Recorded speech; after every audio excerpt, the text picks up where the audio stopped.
fact that it is a building that's been here for a long time, 50 plus years.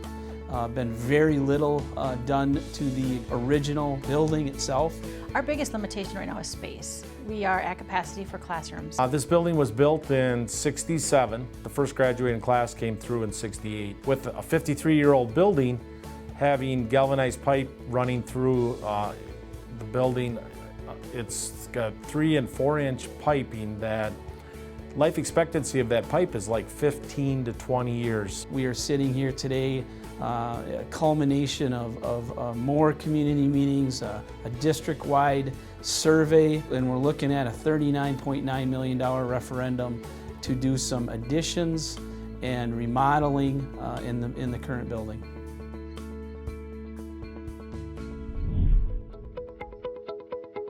If we start with the entrance, obviously security for schools is a hot topic. Once you get in the front door, you're into the building. You're not having to go through the main office and have any kind of a checkpoint there.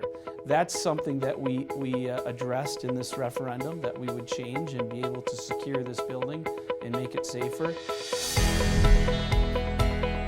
The cafeteria, when you put 300 kids in there for lunch, it's just not a real good flow. The lunch area it's very crowded. It takes a long time to get them through. It's just very inefficient the way we have our servery set up. If we pass this referendum, we would try to really spread the kids out a little bit more, give them some more space, and increase the serving areas.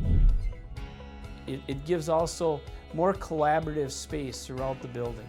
Back when we first started teaching, we would have all our classrooms would have basically everything's in a row, very small spaces. Now we need space. We need to be able to collaborate. We need to be able to move around. So what we're really doing is we're preparing kids for jobs that don't exist yet. We don't know what those are, but we do know that they will need to learn to solve problems. In order to solve problems, kids can't necessarily sit in a desk facing the front and listening to a lecture all day. We look for individuals that have the ability to collaborate well with others. So these common spaces that have been proposed in the referendum, it's a great way to build that foundation that we look for in team members that can come in and contribute. Contribute on day one when they start at organization, or I would imagine any other, because again, working with the team and coming up with the best answers collectively, that's the best way that we've seen to solve these complex problems. My biggest challenge is my welding shop is out in the Tech Ed building and my classroom is in the main building. So we take attendance, I talk to them a little bit, then we have to stop class, walk across to the other building. My classroom right now it's the biggest challenge is space. And in just specifically science, we have to, as each science teacher, we have to store all our material. We have nowhere to store it other than in our classroom. And we have some really nice equipment, it's just that we have absolutely no storage space left. One of the big limitations with special ed, especially our higher needs special ed students, is that the main classrooms for our special ed teachers are downstairs. If we have a fire drill, we would have to ask the history teachers in the hallway nearby to help grab onto the wheelchair and carry our student out the steps up the door because you couldn't use the elevator. Our accessible restroom is within a classroom. It's not quite big enough with the needs we have coming up, with the amount of space we would need for like a changing table and a shower. We have people in closets literally for office spaces, whether it's our school psychologist or our mental health counselors. We need spaces for them. The overall infrastructure, the stuff you don't see, when you're walking around a building, the pipes that are underneath the floor, in your ceiling tiles, those things are aging. They designed it so that the electrical distribution panels were right next to the custodial sinks. So years of dumping water in there in the custodial sink has caused a lot of corrosion and rust in this distribution panels. Now here, in the past we've had some of the galvanized pipes fail on us, so then what we do is we cut out the galvanized and we put copper piping in its place. And again, we don't want to, it's a decision on where do you start, where do you stop, So we usually just take care of the immediate problem. We don't go any further than that. This is the main electrical distribution room for the high school. And again, as storage is such a premium, we're putting desks and other things in this space where it should be just kept just for the electrical panel. Asphalt is another thing. You look at our parking lots and people don't realize how many dollars that we have in asphalt. Just around the high school alone is like almost just under $2 million worth of asphalt. So it's very hard to get that done in our normal budget cycle as well.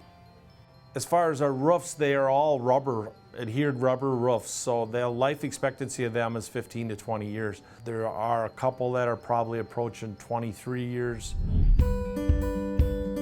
Gyms, we offer a lot of extracurriculars, okay? Not to mention that we have a vigorous Phy-Ed curriculum. We have one gym in the high school.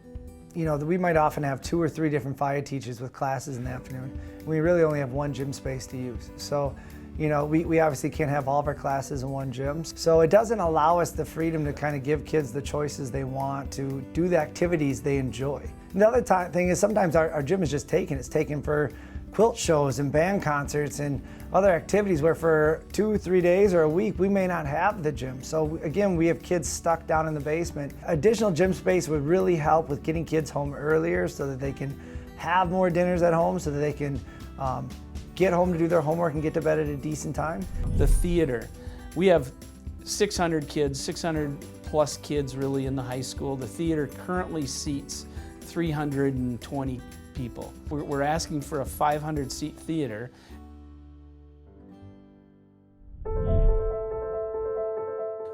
So what we've done is we've said, okay, on $100,000 of value, if you have $100,000 of value, if this passes, you're going to see an increase of $53.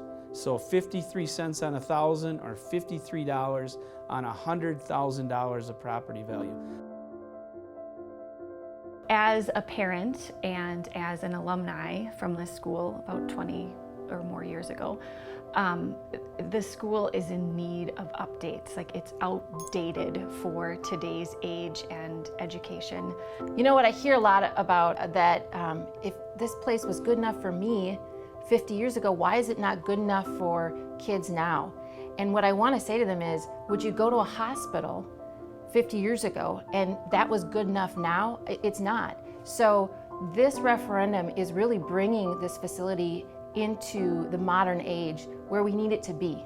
We need those spaces. We need that flexibility. So we just have to keep moving forward. Having modernized facilities is really important as you think about what those facilities will do to enable the students to be at their best. Because we're really talking about building the foundation for the students that will then allow them to become successful in the future. This is a great community. I'm starting my 12th year here, and it was the best decision I made. We want to make Medford a thriving community for the future, and that's why we're coming to you with this referendum.